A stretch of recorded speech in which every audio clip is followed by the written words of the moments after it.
कुछ यात्राएं वहां से शुरू होती हैं जहां सब कुछ खत्म हो चुका होता है, और अगर वो अंत भी योजना का हिस्सा हो तो क्या शुरुआत का भी कोई विकल्प होता है?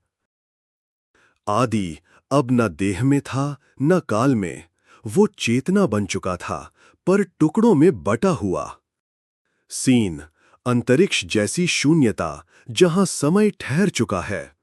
आदि एक नीली रेखा में तैर रहा है। उसकी आंखें बंद हैं, पर उसके चारों ओर संसार के पुराने अंश तैर रहे हैं। पुरानी पृथ्वी, आकाशगंगाएं और स्मृतियां। आदि सूत्र एक्टिवेटेड, 1 of 7 फ्रैगमेंट्स डिटेक्टेड। अब उसका लक्ष्य था अपने साथ चेतनांश को पुनः प्राप्त करना, क्योंकि जब तक वो पूरा न हो वो स्वयं को नहीं समझ पाएगा, और तब तक ब्रह्मांड की दिशा अधूरी रहेगी। सीन पहला टुकड़ा, शून्य लोक। ये कोई स्थान नहीं, बल्कि शून्यता का जीवित स्वरूप था, जहां हर विचार गूंजता था, हर स्मृति वास्तविक बन जाती थी।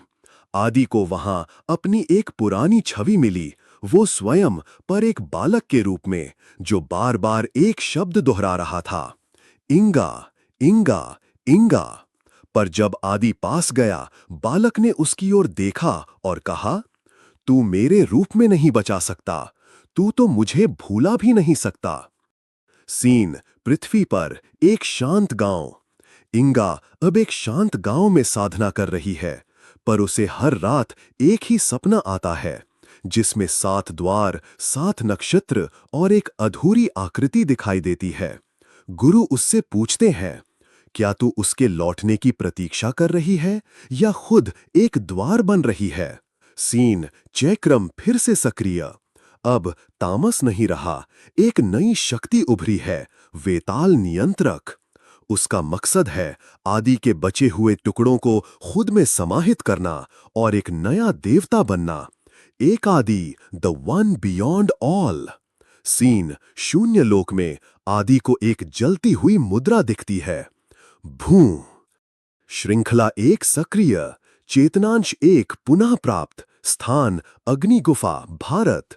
आदि अपनी चेतना को केंद्रित करता है और पहली बार उसके भीतर से एक गूंज निकलती है, मैं लौटूंगा, पर इस बार मैं अकेला नहीं हूं। शांत एपिसोड 1 समाप्त। भू सीजन 3 की यात्रा शुरू हो चुकी है। अब हर एपिसोड में आदि एक चेतनांश से जुड़ता जाएगा, और उसके साथ पुरानी पृथ्वी और अंतरिक्ष की संरचना बदलती जाएगी। कुछ जगहें न तो जमीन पर होती हैं और न ही समय के भीतर।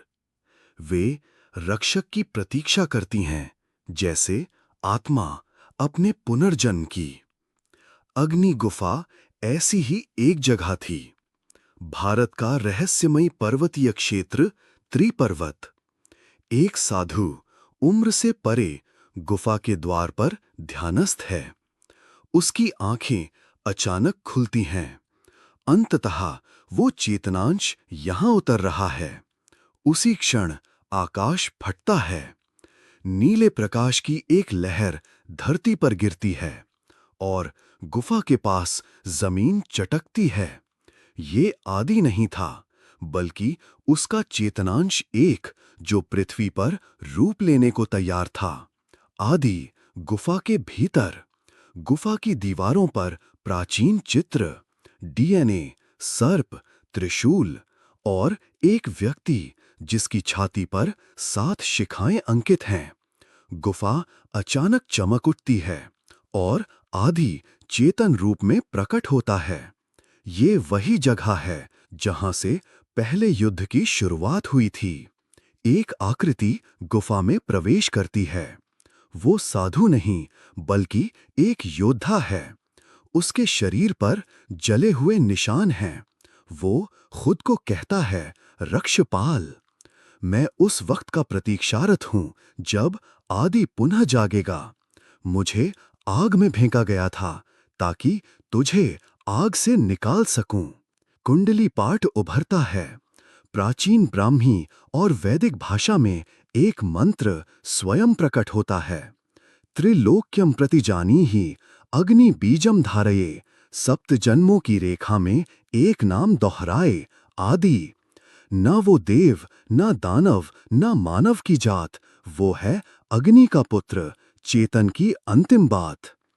आदि की छाती पर एक निशान जल उठता है।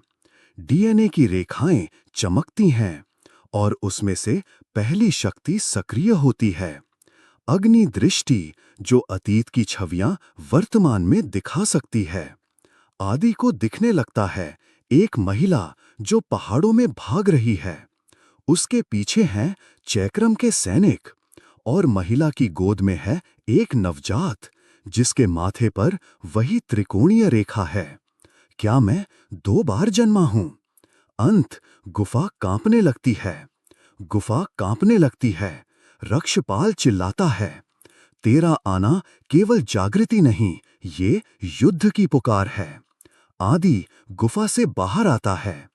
जैसे ही आदि गुफा से बाहर आता है, पूरा आकाश लाल हो जाता है और धरती के भीतर एक गूंज फैलती है। चेतन फ्रैगमेंट 2 डिटेक्टेड। एपिसोड 2 समाप्त। अगला भाग शंखलोक का द्वार, जहां आदि को जल और ध्वनि की पहली शक्ति का रहस्य मिलेगा। जब आग शांत होती है तो जल जागता है, लेकिन ये जल नदी जैसा नहीं, ये स्मृति जैसा है जो हर आवाज को पकड़ सकता है। एक प्राचीन झील, नीली परंतु निष्क्रिय। इंगा और लिंगा उस झील के किनारे खड़े हैं। इंगा का माथा हल्का चमकता है और उसे सुनाई देती हैं वो आवाजें जो कोई और नहीं सुन सकता। ये पानी मुझसे कुछ कहना चाहता है। जैसे ही इंगा झील में उतरती है, पूरा दृश्य बदल जाता है। चारों ओर फैलती हैं ध्वनि की लहरें और झील के मध्य में प्रकट होता है एक द्वार, शंख के आकार का। उससे निकल रही है एक रहस्यमयी ध्वनि। ओ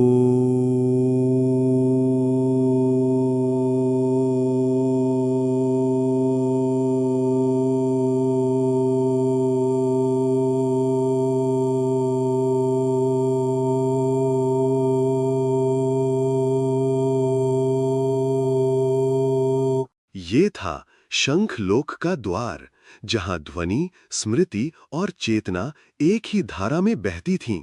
लेकिन ये द्वार सिर्फ उसी के लिए खुलता है जिसका डीएनए ध्वनि कोड को पहचान सके। अब वहां आता है आदि, उसकी आंखों में अग्नि दृष्टि। वो द्वार को देखता है और कहता है, ये द्वार स्मृतियों का नहीं बल्कि भविष्य की गूंज का है। और तभी शंख द्वार से निकलती है एक महिला, अद्रिका। उसकी आंखों में तरल प्रकाश और आवाज में कंपन। वो कहती है, आदि, तुम जल को नहीं समझते, इसलिए वो तुम्हें दिखाता नहीं। लेकिन इंगा वो सुन सकती है, वो भी जो कभी कहा ही नहीं गया था। अद्रिका इंगा की ओर मुड़ती है और बोलती है, ओम शब्दम सृष्टि सूत्रम भवति, नादम जीवन रेखा। जो उसे सुने वही उसे बदले। इंगा के कानों से निकलती है नीली रोशनी। वो चेतना से जुड़ जाती है। उसे दिखता है एक बच्चा जो रो नहीं रहा बल्कि गा रहा है। वो बच्चा था अन्य आदि, पहले प्रयोग का हिस्सा। दूसरी ओर डॉक्टर त्रिवेदी अपनी लैब में। Sound wave signature match 99.9%। Subject इंगा। वहां आवाज आती है, तो शक्ति केवल आदि में नहीं थी, इंगा में भी वही सूत्र था। तो शंखलोक में आता है कंपन, द्वार कांपता है, अद्रिका चिल्लाती है, जिसके पास अग्नि हो उसके लिए जल सबसे बड़ा परीक्षण होता है, क्योंकि जल उसके सारे घावों को उभार देता है। आदि उतरता है पानी में और देखता है खुद को कई टुकड़ों में। हर टुकड़ा एक अलग रूप, बचपन, गुस्सा, तड़प और एक टुकड़ा जिसमें कोई और है। अंततः शंखलोक का द्वार बंद हो जाता है। लेकिन अब इंगा और आदि दोनों के भीतर कुछ नया जग चुका है।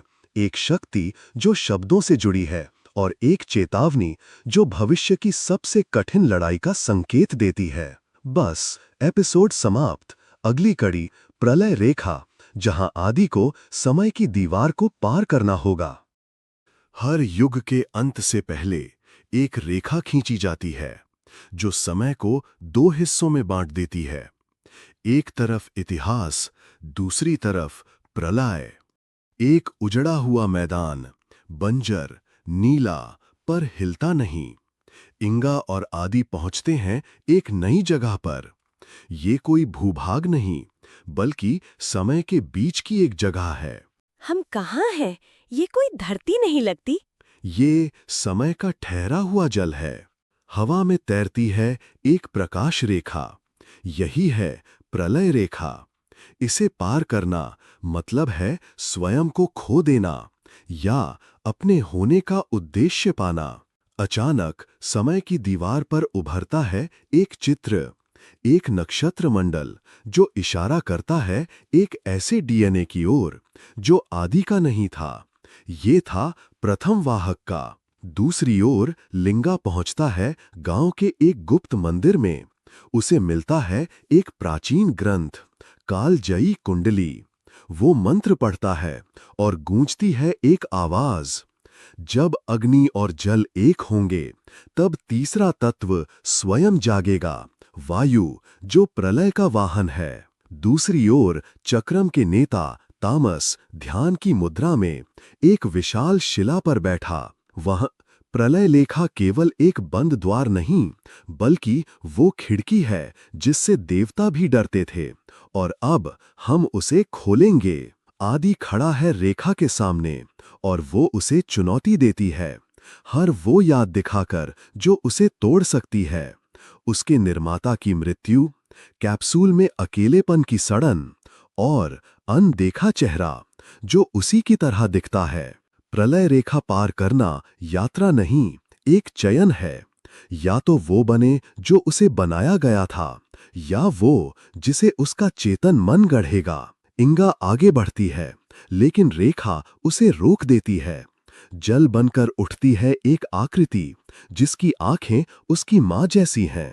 तू क्यों आगे बढ़ना चाहती है जब तुझे ये भी नहीं पता तू किसकी संतान है? मैं जन्म से नहीं, चयन से परिभाषित हूँ, और मैं चुनती हूँ आग में जाना। अब दोनों रेखा पार करते हैं और दृश्य बदल जाता है।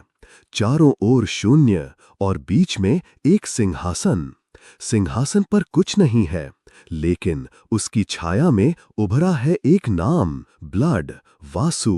प्रलय रेखा पार हो चुकी है, लेकिन अब समय और चेतना दोनों का संतुलन बिगड़ चुका है।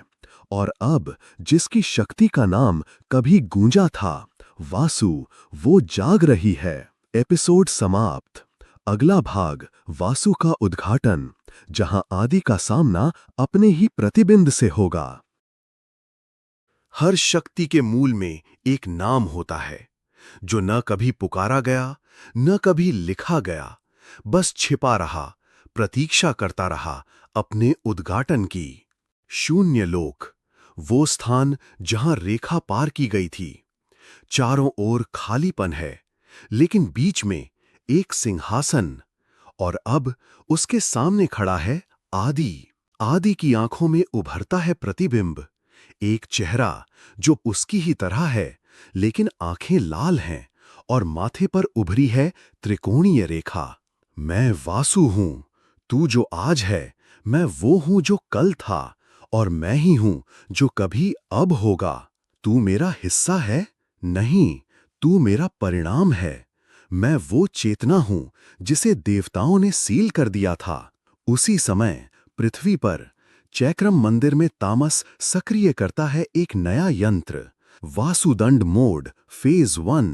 वासु के उद्घाटन से अब केवल शक्ति नहीं आएगी, बल्कि एक नया काल चक्र जन्म लेगा। इंगा भी शून्य में खड़ी है। वासु उसे देखता है।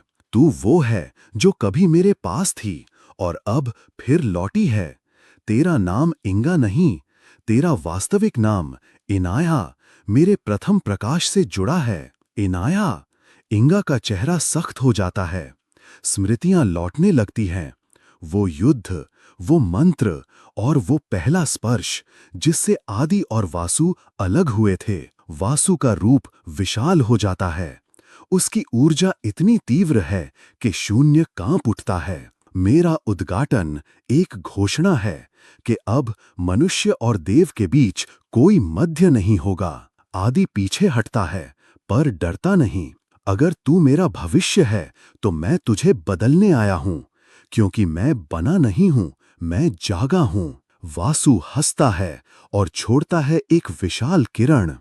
आदि और इंगा दोनों उड़ जाते हैं और अगले ही क्षण वे गिरते हैं एक नई जगह पर। जगह मूल ग्रंथालय, जहां आदि के डीएनए का हर रहस्य लिखा है, लेकिन पढ़ा जा सकता है केवल उस द्वारा जिसे श्राप मिला हो। वासु अब जाग चुका है और आदि को ये समझ आ गया है, वासु को हराने के लिए उससे लड़ना नहीं बल्कि उसे समझना पड़ेगा।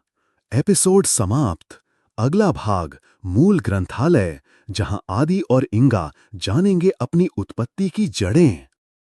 हर उत्तर कहीं लिखा होता है, पर कुछ उत्तर केवल उन्हें दिखते हैं जिन्होंने पहले खुद को खोया हो। मूल ग्रंथालय न समय का हिस्सा है न स्थान का। ये एक कुंडली है जहां सब कुछ पहले ही लिखा जा चुका है। मूल ग्रंथालय एक निराकार आयाम। आदि और इंगा हवा में तैरते हुए प्रकाश से बने एक द्वार से गुजरते हैं। चारों ओर ताड़पत्र, मंत्र और डीएनए संरचनाओं के होलोग्राम्स तैरते हैं। यहाँ शब्द नहीं बल्कि आकार बोलते हैं। यहाँ रक्त की धड़कन ही ग्रंथों की भाषा है। आदि का डीएनए खुलता है एक मंत्र की तरह। हर धागा एक कथा बताता है। एक होलोग्राम पर लिखा है, देवांश त्रैलोक्य उग्रम मनुष्य काया ब्रह्म स्वरूपम। ये संस्कृत में लिखा है, मतलब तीनों लोकों की अग्नि, मनुष्य का शरीर, देवताओं की आत्मा। इंगा को अब समझ आ रहा है, आदि सिर्फ एक प्रयोग नहीं था, वो एक यज्ञ का परिणाम था। एक डीएनए यज्ञ जिसमें दृष्टा, देव और दानव सभी ने हिस्सा लिया था। अब वे पहुंचते हैं ग्रंथालय के केंद्र में, जहां एक वृत्ताकार संरचना उन्हें घेरती है, कुंडली पथ। ये वो मार्ग है जिसमें हर आत्मा का उद्गम और पतन लिखा है। प्रश्न करो आदि, तुम्हारी कुंडली अब उत्तर देने को तत्पर है। ओम अद्य आत्माय नमः, जातः तु समयातीतः, अनादि अनन्तः अज्ञेयः, तव जन्म न गर्भज न रचित, तव स्वरूप चिन्मात्र। इसका अर्थ था, हे आदि, तेरा जन्म समय से परे है। तू किसी गर्भ से नहीं बल्कि चेतना की टकराहट से उत्पन्न हुआ। तू जन्मा नहीं, तू जागा। ये कैसे हो सकता है? आदि का डीएनए बदल रहा है, ये तो खुद को पढ़ रहा है। इस पथ के अंत में तुम्हें मैं फिर मिलूंगा आदि, लेकिन तब तक तू स्वयं तय करेगा कि तू निर्मित है या अवतरित। ओम सत्यम पथः जागृति आत्मा शक्ति चेतना आदि स्वयं ब्रह्म। अब आदि के सामने कोई लड़ाई नहीं थी बल्कि एक निर्णय था। वो क्या करना चाहता है उस शक्ति के साथ जिसे सबने छिपाना चाहा। अब अगला कदम क्या है? अब मैं तय करूंगा कि मेरी कहानी कौन लिखेगा, मैं या मेरा अतीत। एपिसोड समाप्त। अगला भाग संरचना विघटन, जहां आदि कुंडली पथ को मोड़ता है और समय की दिशा बदलने की चेष्टा करता है।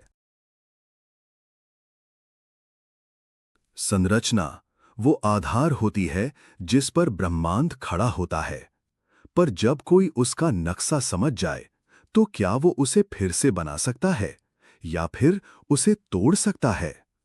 मूल ग्रंथालय के उस केंद्र में, जहां ना कोई दिशा है ना समय, आदि कुंडली पथ के मध्य ध्यान मग्न बैठा था।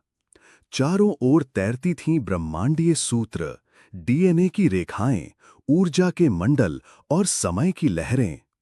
और फिर पथ ने स्वयं को खोला। उसके सामने थे 3 मार्ग, भविष्य जैसा है, भविष्य जैसा हो सकता है और भविष्य जैसा कभी किसी ने सोचा ही नहीं। अगर तुम इसे छुओगे तो सब कुछ बदल सकता है, हमारा इतिहास भी, हमारी स्मृति भी। संरचना मुझे यही करना है, क्योंकि जो संरचना हमें बांधती है उसे समझना ही काफी नहीं, कभी-कभी उसे तोड़ना पड़ता है। जैसे ही आदि ने ऊर्जा की मध्य रेखा को छुआ, पूरा ग्रंथालय कांप उठा। समय की रेखाएं मुड़ने लगीं, भूत और भविष्य एक दूसरे से बात करने लगे। और पृथ्वी पर त्रिवेदी की लैब में बज उठा चेतावनी सायरन। ये क्या कर रहा है आदि, तुम काल विघटन कर रहे हो। और उस समय चैक्रम के अड्डे में तामस जागा। उसके चारों ओर घड़ी की सुइयां उल्टी घूम रही थीं। संरचना हिल चुकी है। अब अगला युग या तो आदि का होगा या फिर शून्य का। इधर इंगा की चेतना डगमगाई, वो बेहोश होकर गिर पड़ी। उसके भीतर से निकली नाग सूत्र की ऊर्जा एक सांप की तरह लहराती हुई। और तभी ग्रंथालय के मध्य प्रकट हुई एक आदिम चेतना। ना कोई चेहरा, ना कोई नाम, सिर्फ कंपन। तू संरचना से खेल रहा है। तू ब्रह्मा नहीं, पर ब्रह्मांड को मोड़ने चला है। मैं ब्रह्मा नहीं, लेकिन शायद मैं पहला हूं जो निर्माण से पहले सवाल करता है। पूरा मूल ग्रंथालय अपने ही केंद्र में सिकुड़ गया, जैसे कोई ब्लैक होल सब कुछ निगल जाए। और फिर आदि और इंगा बाहर निकले, पर समय बदल चुका था। जंगल वैसा नहीं रहा, मनुष्य भी नहीं। क्या तुमने हमें फिर से पैदा कर दिया? नहीं, मैंने सिर्फ एक संभावना को चुना है जो पहले किसी ने देखी ही नहीं थी। संरचना टूट चुकी थी, पर आदि अभी भी स्थिर था, क्योंकि असली युद्ध अब शुरू होना था, उस समय के विरुद्ध जो अब किसी की नहीं सुनता। हर यात्रा का कोई अंत नहीं होता। कभी वो एक नया प्रारंभ बन जाती है और कभी वो खुद को मिटा देती है। पर जब कोई पथ शून्य की ओर ले जाए, तो वहां न तो समय बचता है, न ही स्वार्थ, बस सत्य। एक जगह थी जहां न समय था, न दिशा, न पदार्थ, बस था एक मौन। वहां खड़ा था आदि। ये था शून्य पथ, ब्रह्मांड का वो कोना जहां न नियम थे, न यादें। फिर भी आदि जानता था कि वो क्यों आया है। एक त्रिकोणीय द्वार प्रकट हुआ। उसके भीतर से निकली वही चेतना, इस बार एक रूप में। ना स्त्री, न पुरुष, सिर्फ प्रकाश और कंपन। आदि, तू यहाँ क्यों आया है? क्योंकि मैं जानना चाहता हूं, क्या कोई अंतिम सत्य है? वो चेतना आदि के चारों ओर घूमने लगी। हर भ्रम, हर स्मृति, हर विकल्प। इंगा, लिंगा, त्रिवेदी, चैक्रम, सब उसकी चेतना में लौट आए। सत्य वो नहीं जो बाहर दिखता है, सत्य वो है जो स्वयं को मिटा सकता है, ताकि कुछ नया जन्म ले। आदि ने अपनी हथेली खोली। वहां चमकता था डीएनए का चिन्ह। अब वो केवल सूचना नहीं था, वो बन चुका था एक संकल्प। अब उसे समझ आ गया था, वो स्वयं कोई प्रोग्राम नहीं, बल्कि प्रोग्रामर बन चुका था। लेकिन उस शक्ति की एक कीमत थी। अगर मुझे सब कुछ जानना है, तो मुझे सब कुछ छोड़ना होगा, और वही होगा तुम्हारा शून्य पथ। आदि का शरीर अब प्रकाश में बदलने लगा। वो चेतना में समा गया, लेकिन एक बीज छोड़ गया। पृथ्वी पर एक जंगल में एक बच्चा जन्मा। उसकी हथेली पर वही डीएनए चिन्ह था। इंगा और लिंगा उसे देखकर स्तब्ध थे। वो एक नया जन्म था, पर नाम वही पुराना, आदि। आदि। और इस बार आदि किसी प्रयोग का परिणाम नहीं था, वो था एक निर्णय। शून्य पथ पर चलने वाला कभी लौटता नहीं, पर उसकी प्रतिध्वनि लौटती है। हर युग में, हर सत्य के पीछे